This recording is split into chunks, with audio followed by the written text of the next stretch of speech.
qiyaman salaman. Assalamualaikum warahmatullahi wabarakatuh. Waalaikumsalam warahmatullahi wabarakatuh. Lulusan. Baik, kita mulai pelajaran. Mari kita berdoa.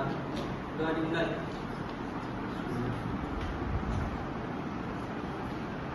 Amin.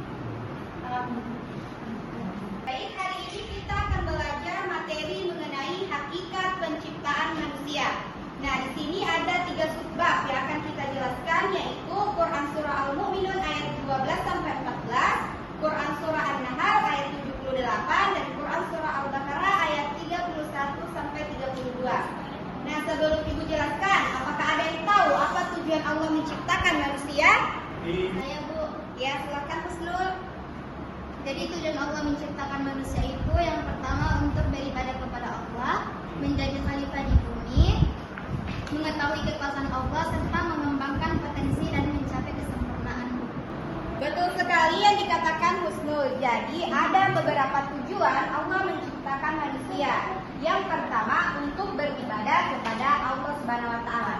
Banyak agama seperti Islam, Kristen, Yahudi. Nah, sebagai umat Islam kita meyakini bahwa tujuan utama penciptaan manusia itu untuk beribadah kepada Allah, seperti melaksanakan sholat, puasa, dan hal-hal yang berkaitan dengan ibadah. Yang kedua, menjadi khalifah di muka bumi. Selain beribadah, manusia juga diciptakan untuk menjadi khalifah di bumi. Makna khalifah di sini adalah sebagai wakil Allah untuk mengelola dan memelihara bumi dengan penuh tanggung jawab. Yang ketiga, mengetahui kekuasaan Allah Subhanahu wa taala. Manusia diciptakan dengan akal dan potensi untuk belajar dan memahami ciptaan Allah yang luar biasa. Dengan memahami ciptaannya, manusia diharapkan dapat semakin kagum dan bersyukur kepada Allah.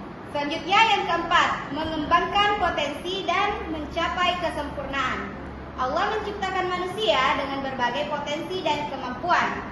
Tujuan hidup manusia adalah untuk mengembangkan potensi tersebut dan mencapai kesempurnaan baik secara spiritual maupun fisik. Bagaimana anak-anak? Apakah sudah paham dengan maksud tujuan Allah menciptakan manusia? Baik, kelas tolong dibagikan buku paketnya dan buka halaman 7.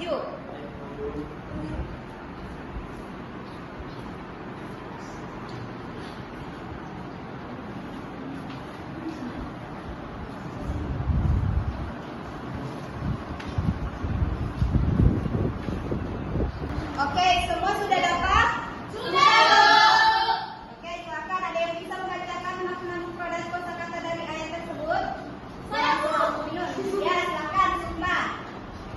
Nah, jadi terdapat kosakata pada surah Al-Mu'minun ayat 12-14, yaitu walaqad dan sungguh, walaqna kami telah menciptakan al-insan manusia min sulalah dari saripati min nutfah dari tanah, summa kemudian ja'alna kami menjadikannya nutfah air mani fi qararin makin dalam tempat yang kokoh atau rahim. Sudah, Bu? Oke, berikan aplaus kepada temannya. Dan selanjutnya, apakah ada yang bisa membacakan ayat dan terjemahan Quran Surah An-Nahl ayat 78? Saya, Bu. Oke, silakan Misbah.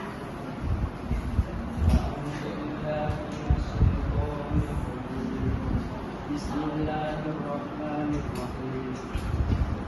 Wallahu akhrajakum min butuni ummahatikum la ta'lamuna shay'an wa ja'ala lakum as-sam'a wal absara wal afida la'allakum tashkurun. Artinya, dan Allah mengeluarkan kamu dari perut ibumu dalam keadaan tidak mengetahui sesuatu pun, dan Dia memberi kamu pendengaran, penglihatan, dan hati agar kamu bersyukur. Masya Allah, bagus sekali bacanya Misbah. Berikan aplaus kepada Misbah. Baik, model pembelajaran yang akan kita gunakan hari ini adalah problem based learning. Nah, Ibu akan membagi kalian menjadi 3 kelompok. Kelompok pertama yaitu Husnur, Salman, Masita, Fatimah, dan Iin. Kelompok kedua itu Sukma, Fauzan, Intan, Salvi, dan Ica. Kelompok ketiga Misbah, Agung, Nur Afika, dan Juliani. Baik, sebelum kita memulai diskusi, Ibu akan menampilkan video, tolong diperhatikan.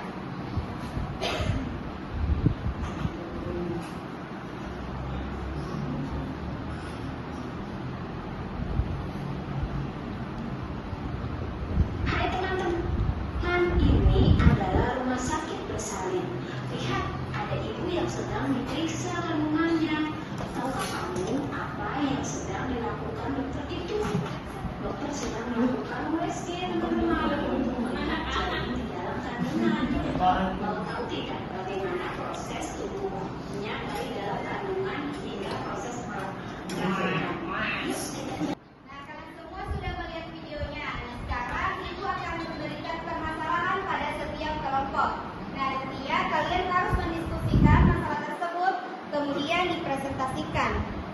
Nah, kelompok 1 akan membahas masalah mengenai apa makna spiritual dari setiap tahap Quran Surah Al-Mu'minun ayat 12-14 serta kandungannya. Dan kelompok 2 apa makna dan tujuan pemberian pendengaran, penglihatan, dan hati nurani kepada manusia yang ada dalam Quran Surah An-Nahl. Dan kelompok 3 apa makna dari Quran Surah Al-Baqarah ayat 30-32 tentang khalifah di muka bumi ini. Nah, anak-anak sekalian silakan bergabung dengan teman kelompoknya masing-masing membentuk lingkaran. Ya,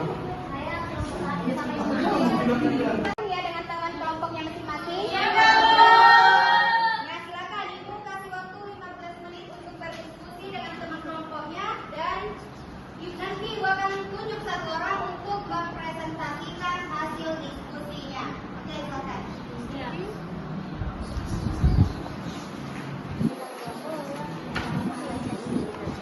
Oke, waktunya sudah habis. Nah, Ibu akan tunjuk setiap perwakilan kelompok untuk mempresentasikan hasil diskusinya. Nah, yang baik itu kelompok 1 Husnul Fatimah, kelompok 2 Sukmanita Tamsir, dan kelompok 3 Misbahuddin. Silakan mempresentasikan hasil diskusinya.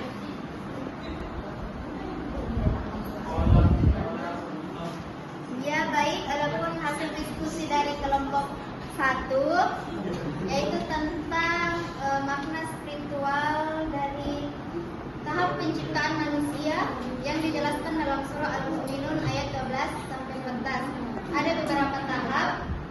Yang pertama yaitu tanah. Nah, tanah melambangkan asal muasal manusia yang rendah hati dan sederhana. Kemudian yang kedua air mani. Air mani adalah awal mula kehidupan manusia, mengajarkan tentang kekuasaan Allah dalam menciptakan kehidupan dari sesuatu yang tampak tidak berarti. Kemudian yang ketiga segumpal darah atau alaqah, yang bisa berarti sesuatu yang menempel atau tergantung, menggambarkan ketergantungan manusia pada Allah dalam setiap tahap perkembangannya.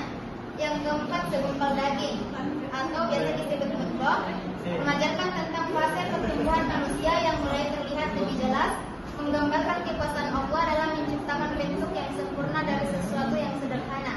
Kemudian yang kelima tulang atau idam, pembentukan tulang menggambarkan kekuatan dan struktur yang diberikan oleh Allah kepada manusia. Ini menekankan pentingnya kerangka yang pokok dalam kehidupan manusia. Kemudian yang terakhir pembentukan daging kembali atau lam. Pembentukan daging yang menutupi tulang menandakan kesempurnaan ciptaan Allah, menunjukkan akhir dari tahap penciptaan fisik sebelum kelahiran. Sekian dari kelompok kami. Oke, apa ada pertanyaan dari kelompok lain? Tidak ada ya. Baik, silakan kelompok 2 untuk mempresentasikan hasil diskusinya. Jadi adapun hasil diskusi dari kelompok 2 yaitu tentang apa makna dan tujuan dari pemberian pendengaran, penglihatan, hati nurani kepada manusia. Yang pertama itu makna pendengaran, memungkinkan memungkinkan manusia untuk menerima informasi, berkomunikasi, dan belajar dari lingkungan sekitar. Ini juga membantu dalam memahami nasihat, pendidikan, dan wahyu Allah. Makna dari penglihatan memberikan kemampuan untuk melihat dan mengamati dunia, mengenali ciptaan Allah, dan memperoleh pengetahuan dari apa yang terlihat. Penglihatan memungkinkan manusia untuk memahami keindahan dan kompleksitas alam semesta. Yang ketiga, makna dari hati nurani mengarahkan manusia dalam membedakan yang benar dan yang salah, serta membuat keputusan moral dan etis. Ini adalah alat mencerna untuk merenung dan memahami makna dibalik tindakan dan peristiwa. Yang kedua, tujuan dari mengenal dan mensyukuri ciptaan Allah. Dengan pendengaran, penglihatan, dan hati nurani, manusia dapat lebih memahami kebesaran Allah dan ciptaannya. Tujuannya adalah untuk menjadikan manusia lebih bersyukur atas nikmat dan anugerahnya. Yang kedua, melaksanakan tugas sebagai khalifah, pemberian panca indera dan hati nurani, membantu manusia dalam menjalankan tanggung jawab sebagai khalifah di bumi dengan bijak, adil, dan bertanggung jawab. Yang ketiga, mengembangkan potensi dan ilmu pengetahuan. Alat-alat ini mendukung manusia dalam memperoleh pengetahuan dan pengembangan potensi diri, yang pada akhirnya dapat meningkatkan kualitas hidup dan kontribusi kepada masyarakat.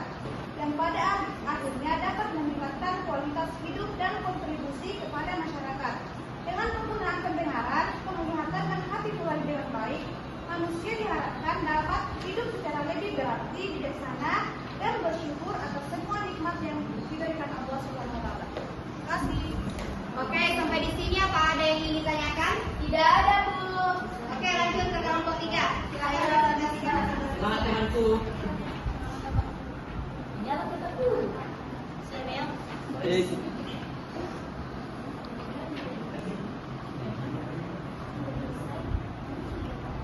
Makna khalifah di muka bumi dalam konteks Al-Quran merujuk pada posisi manusia sebagai pengelola atau wakil Allah di bumi. Dalam surah Al-Baqarah ayat 30, Allah menyatakan bahwa Dia akan menjadikan manusia sebagai khalifah, yang berarti satu, pengelola dan penjaga. Manusia diberikan tanggung jawab untuk mengelola dan menjaga bumi, termasuk sumber daya alam, lingkungan, dan kesejahteraan makhluk hidup lainnya. Ini termasuk tugas untuk menjaga keseimbangan ekologis dan memanfaatkan sumber daya dengan bijaksana. 2. Penerus tugas Tuhan. Sebagai khalifah, manusia bertugas meneruskan tugas-tugas dan perintah Allah, termasuk menjalankan ajarannya dan menerapkan prinsip-prinsip keadilan, kebenaran, dan moralitas dalam kehidupan sehari-hari. 3.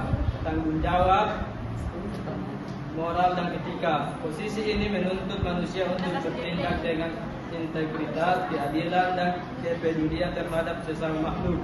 Ini berarti bahwa tindakan manusia harus selaras dengan ajaran Allah dan etika yang dianjurkan dalam agama. 4. Pengujian dan ujian.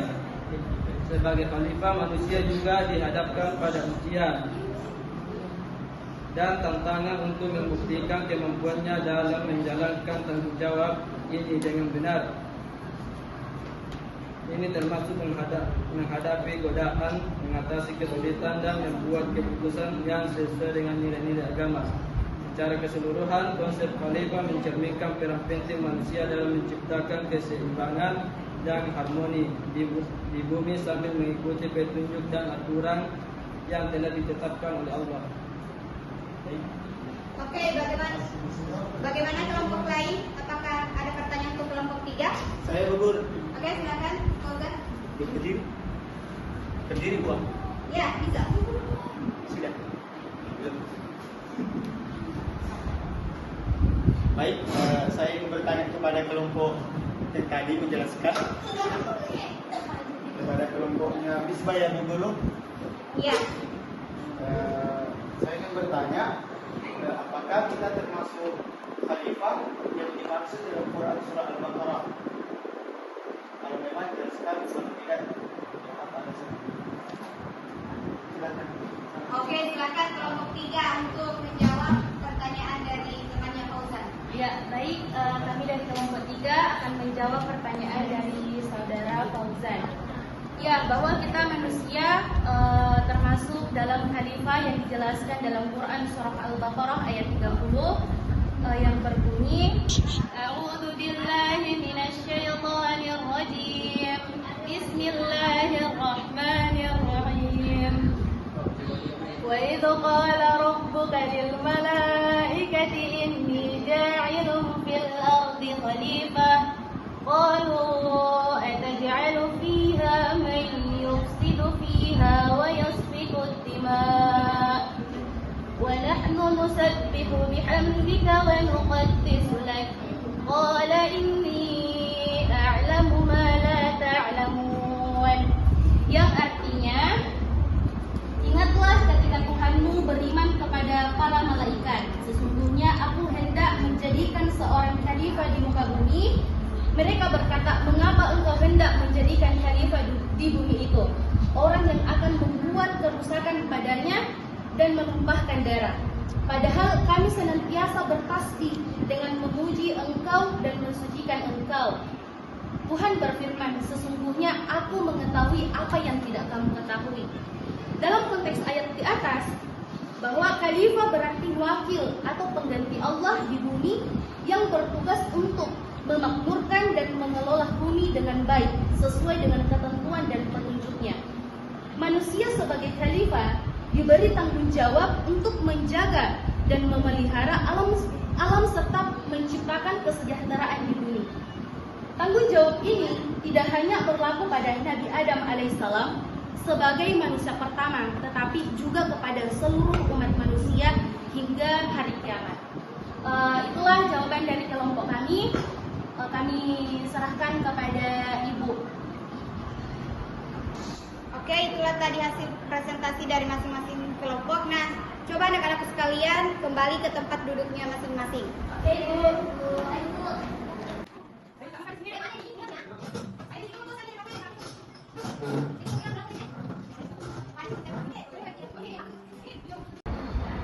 Nah, baiklah anak-anakku sekalian, kalau kita tahu bahwa Quran surah Al-Mu'minun ayat 12 sampai 14 ayat ini menjelaskan tahapan penciptaan manusia dari tanah, air mani, segumpal darah, segumpal daging, pembentukan tulang hingga akhirnya ditutup dengan daging. Ini menunjukkan kewajiban dan kekuasaan Allah dalam menciptakan manusia dengan sempurna dari bahan yang sederhana. Selanjutnya, surah An-Nahl ayat ini menekankan bahwa Allah menciptakan manusia dengan memberikan pendengaran, penglihatan, dan hati nurani agar manusia bisa bersyukur dan menggunakan indera serta akal mereka untuk mengenali dan memahami kebesaran Allah Subhanahu wa taala. Ketiga, Quran surah Al-Baqarah ayat 30 sampai 32 ayat ini menggambarkan dialog antara Allah dan para malaikat tentang penciptaan manusia sebagai khalifah di bumi. Allah menjelaskan bahwa manusia diberi pengetahuan yang tidak diberikan kepada malaikat, menunjukkan kedudukan istimewa manusia sebagai pengelola bumi dengan bekal ilmu pengetahuan yang diberikan oleh Allah Subhanahu wa taala. Jadi, anak-anak, kesimpulan pembelajaran hari ini yaitu ketiga ayat ini menggambarkan proses penciptaan manusia, proses penemuan indera dan akal serta peran manusia sebagai khalifah di bumi dengan pengetahuan yang khusus diberikan oleh Allah Subhanahu wa taala. Baik anak-anak, sebelum kita tutup pembelajaran kita, silakan ketua kelas untuk memimpin doa. Baik, sebelum kita ulang, marilah kita berdoa sama-sama. Doa dimulai.